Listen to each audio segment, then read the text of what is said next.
একই দিনে জাতীয় নির্বাচন ও গণভোট করা কমিশনের জন্য চ্যালেঞ্জিং হবে বলে জানিয়েছেন সিইসি এএমএম নাসির উদ্দিন।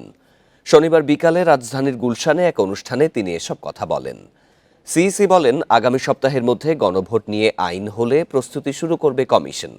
সুষ্ঠু, গ্রহণযোগ্য, নিরপেক্ষ নির্বাচন করতে প্রস্তুত ইসি। অন্তর্বর্তী সরকার হলেও এটি অন্তর্বর্তী কমিশন নয় বলে উল্লেখ করেন প্রধান নির্বাচন কমিশনার। তিনি বলেন, জনগণের প্রত্যাশা পূরণে প্রতিজ্ঞাবদ্ধ কমিশন। প্রবাসী ভোটারদের রেজিস্ট্রেশন প্রক্রিয়া নিয়ে জানান, শুধু পাসপোর্ট থাকলেই হবে না, সে বাংলাদেশের নাগরিক কিনা তা যাচাই করবে কমিশন।